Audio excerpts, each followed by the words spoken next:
Hello YouTube, and good morning Mushroom. It's day 44. My goodness, where has the time gone?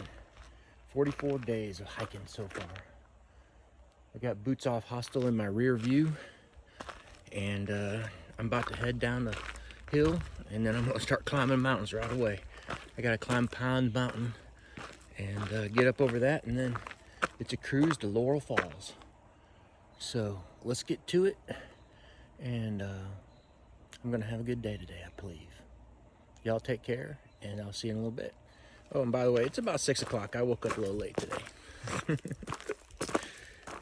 That bed was pretty comfortable. I probably could have slept and stayed there for a 0 day as well, but gotta move on.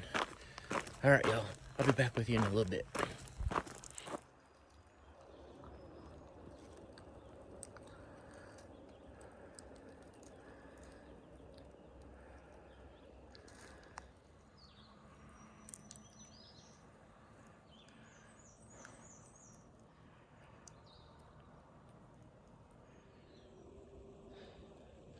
There's the Watauga Lake Dam down there. It's a really nice little money shot of the lake and the dam. Pretty nice. And then if you follow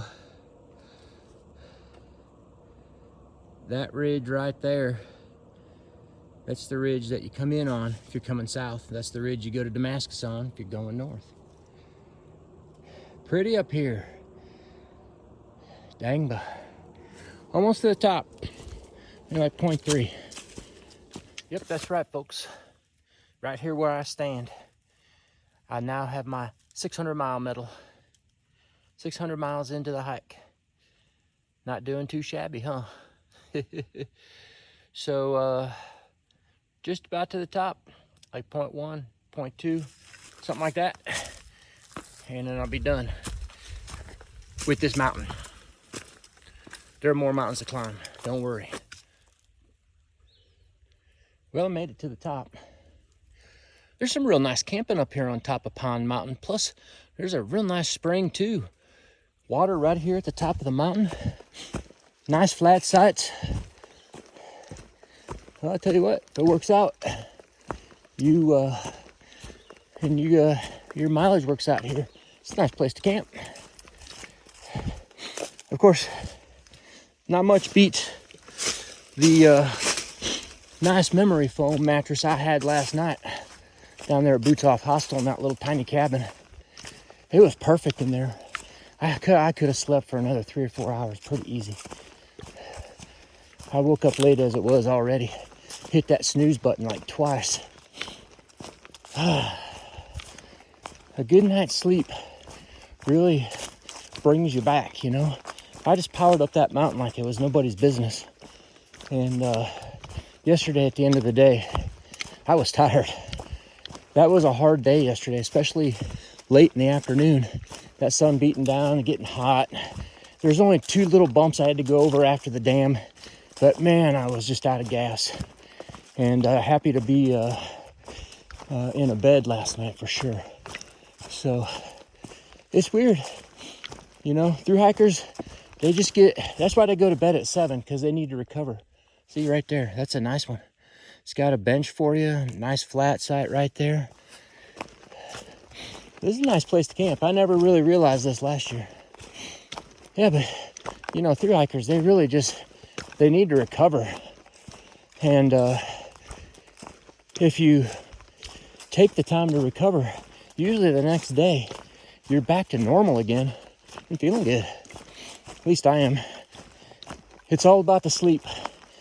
I think too, more than just the sleep, it's just getting horizontal, laying down, and even just dozing, relaxing.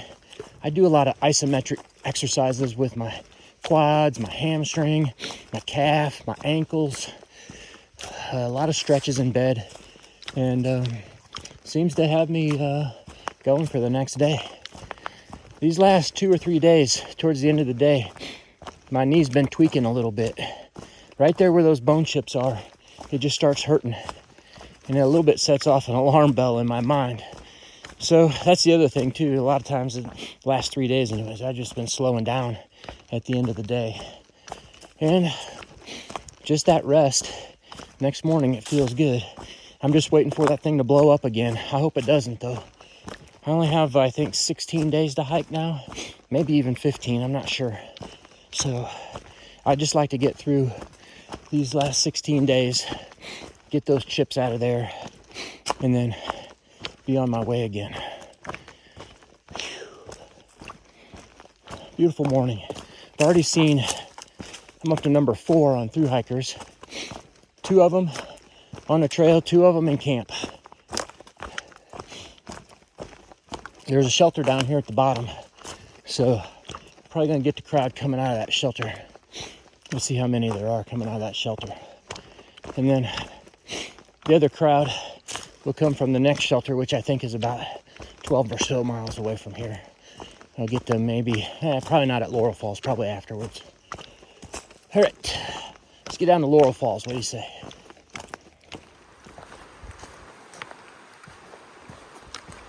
Made it to the bottom, you guys. It's chilly down here compared to up there. That water really chills the air. This is the Laurel Fork.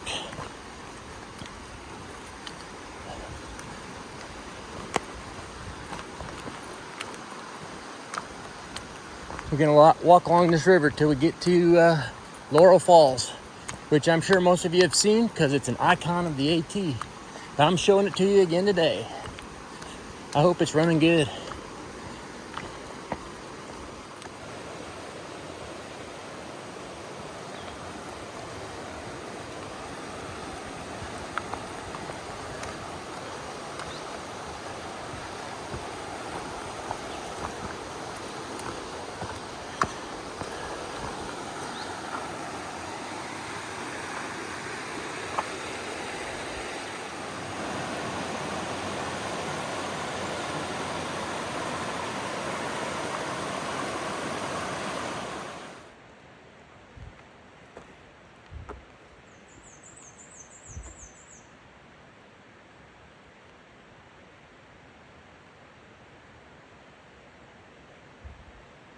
Let me know if you know what this is.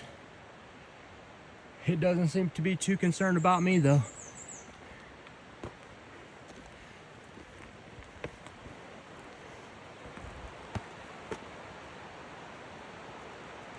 Pretty bird. Look at that, that's pretty. So, one of the things that's also very interesting to me is river systems and how they work. You know, you got these low-lying rivers like the Shenandoah or the Mississippi River. They're all meandering, just curvy as can be. And up in the mountains, you've seen plenty of examples of these V-shaped valleys where these streams are cutting just these V-shaped valleys into the mountain. Really steep V, I mean, classic V shape. But this river right here is cutting a gorge. And while these slopes they're definitely sloped and it's kind of going down to a blunt V, it's definitely a much steeper slope. And I think there's going to be some really neat evidence of that up here as well. Just the way this river is cutting this mountain up right now. Pretty cool. I'll talk more about that later. Yeah, you got to come up off the gorge here, up into the gorge, away from the river for a minute. Just climb this little bump, and then you head back down, and then it's up to the falls that way.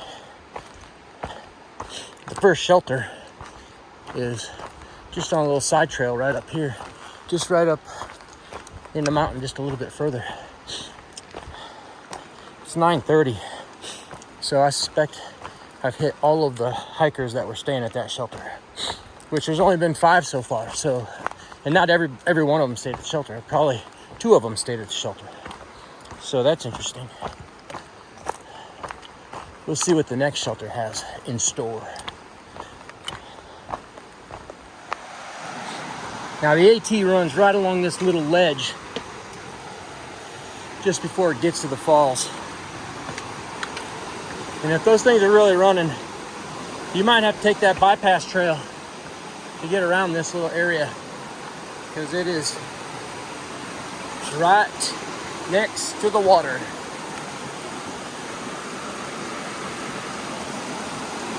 But today, everything's a-okay.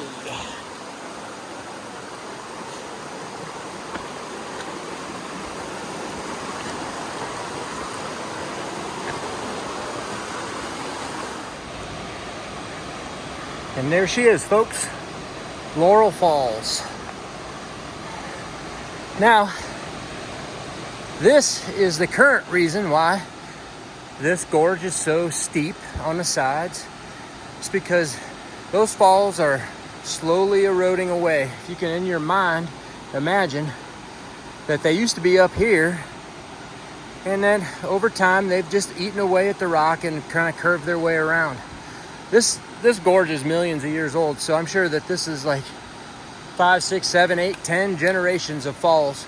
Those littler falls that I showed you down there are going to be the next generation that end up deepening the gorge until it gets down at least to the metamorphic rock in the bottom. Pretty cool. Probably the best example of that is the Niagara Falls. You can look at the gorge on a Google map, and you know, even in our lifetime, the falls have moved back considerably. There's a marker where the falls were back in the 1800s there. And that gorge is only about 10,000 years old. So that is pretty neat. To me, that is just the coolest thing. Let's go check it out a little closer.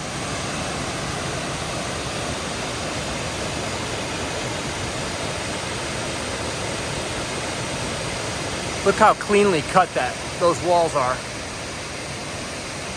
I wonder how long it took it to cut that wall.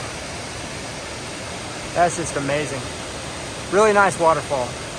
Beautiful. Mushroom said there's 137 stairs on this thing. I'm not recounting. I'm just trusting her. But it's a lot. She walked down this thing last year, and they really lit up her knees. It's kind of close to the end of the day too. So I'm sure this little clip right here is going to trigger some memories for her. Okay, this is too much to film and walk at the same time. Stairmaster big time. Whew. Yeah, once you get up to the top of the stairs, it goes through these little cuts. And as I understand it, there used to be a railroad up here, probably a logging railroad that brought timber down to the valley below. But yeah, I think that's what this is. At least I think I remember somebody saying that last year in the comments on our videos as we were heading north.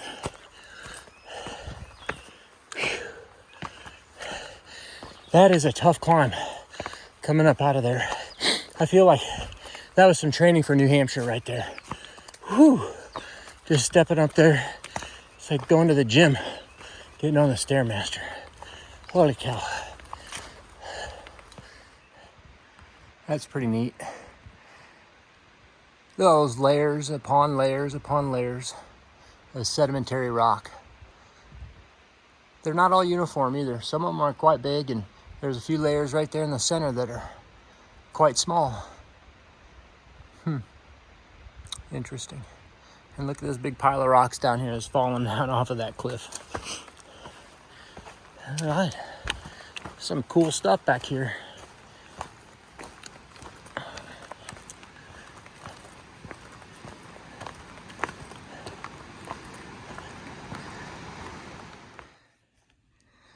Nice little money shot right there. You really can't see it, I bet, in the camera, but all these trees up here on this ridge and on the top are starting to leaf out. Just by the way, here's a spot where Mushroom took a nap right on a rock on a section hike that we did. She had some vertigo. She wasn't feeling too good that day. So she slept right there for about an hour. Pretty shot, pretty shot. All right, keep on climbing. Heading down to Moreland Gap Shelter. I I had a plan for a little commiseration down here at the privy, at the shelter. But just as soon as I popped over the hill and saw the shelter, I remembered that Tennessee doesn't have privies. So I gotta make another plan. I think I might sit down here for a minute, rest my weary bones. Looks like they got a tarp on this one. I expect it's about time to get rid of that tarp.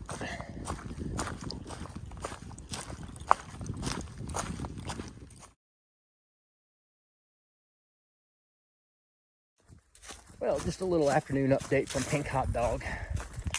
I'm about 3 miles away from my appointed campsite. I made reservations. Kidding, you can't make reservations for campsites out here. But it's basically mostly downhill from there. There's little bumpy things. And I just passed through hiker number 32 for the day. His name is Willin. And you just saw a photo of him. He's one of our subscribers and watched our journey all the way up the trail last year. And it was just really neat to meet him, and we had a nice little chat. And he's heading up to Mount Katahdin, so I hope to see him again on my way back down later in the summer. So today's hike has been an exercise mostly in climbing with a few little rest spots. But now it's trending downwards to the campsite where I'm gonna hang out by the upper Laurel Fork. So I hear there's nice campsites down there. It's been hot today, not as bad as that day when I was moving towards Atkins, but still, sun's shining. It really is dry up here. You can just smell the dryness of the mountain.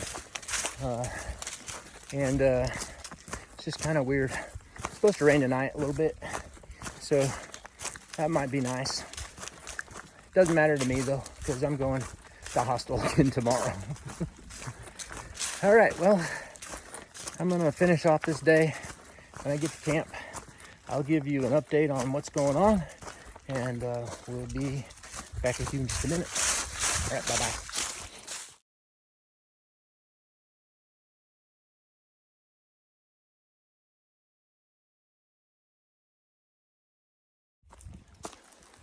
Well, it's just a flurry of activity out here right now.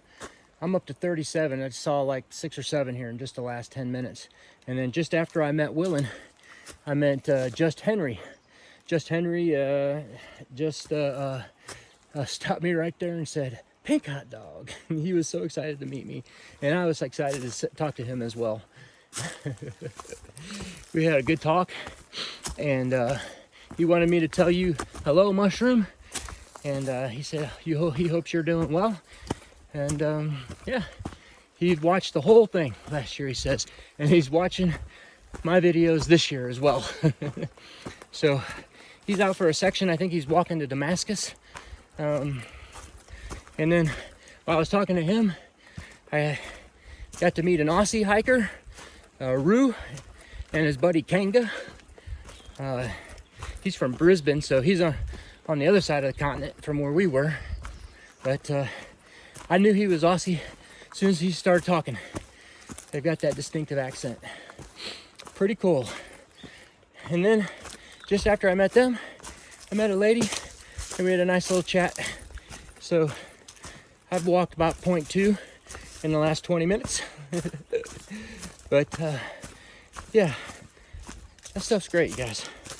I hope you know that. That's just really neat to meet people and talk to people. And I'm always excited to talk to somebody who watches Mushroom and Pink Hot Dog, let me tell you.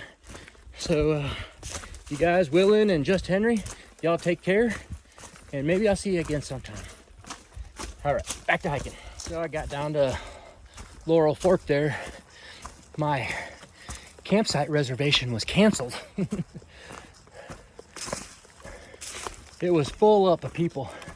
There's like 4 different groups down there, and there really wasn't any more space for any more tents.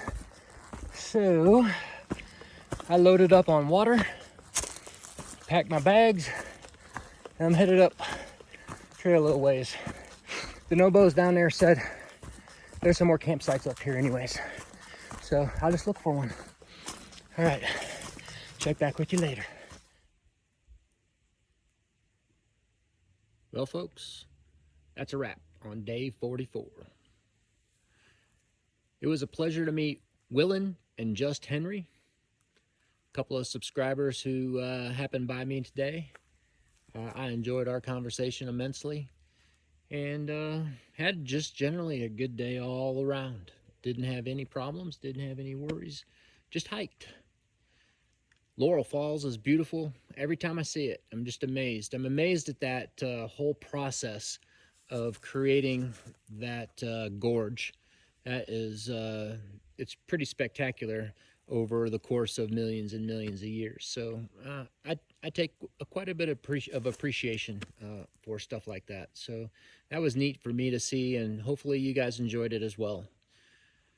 Well, I got bumped from my reservation, like I said, down by the river. But I found this really nice campsite just about 0.8 away. It's kind of up on top of the mountain a little bit. And it's a flat little spot. And it's all that's necessary as far as I'm concerned. There's my tent. The spot is perfectly flat. And in fact, I think it's better than down there. The way Far Out said it was going to be kind of a nice wide open sandy area, but it was all crowded in right next to the river there. And yeah, there was really no other place for me to go down there. So coming up here was fortuitous. Can y'all see my bear bag? That's pretty much an A bear bag right there. There's no way that bear's gonna climb out on that limb and grab that. Now he might get my rope and he might figure that out, but he ain't climbing up on that tree and getting it out of there. So I like that, it's pretty good. I saw 51 thru hikers today. Not a bad day today, for sure. A lot of them I saw kind of the second half of the day. They must have been coming from 19E. I didn't really talk to a lot of them. So either they, just got a late start today, or maybe they didn't even stop at one of those hostels there. It could be that those hostels are just really busy, or there was some other reason they might have just pressed on. Maybe got some food there and pressed on, thinking they were 3 days away from Damascus, so they'll probably just wait until they get there if they can. I checked the previous kind of cumulative totals, and I believe we're at 434 thru hikers right now, so that's pretty good as well. Well, it's about 6:30. Sun's not even down yet, but as always, when you hike a 21-mile day like I did today, you're just tired at the end of the day and you're ready to just climb in bed and get horizontal. So that's what I'm going to do. I only have about 12 miles, I think, to get into Mountain Harbor tomorrow. And so I'll be there for about a half a day and then press on to Irwin. So Saturday, yeah, tomorrow's Friday. So Saturday is going to be a big day. Saturday is going to be the day as far as I'm concerned. The Roan Highlands and Roan Mountain are coming up, and those are a couple of my top 2 or 3 places on the whole AT, especially the Roan Highlands. It's Sound of Music stuff up there. If I burst into song, I hope y'all will be okay with it. Okay, that's a wrap for the day. 44 is in the books. I hope y'all are doing well. Thank you so much for your comments, and thank you so much for watching. And good night, Mushroom. Y'all take care. Bye-bye.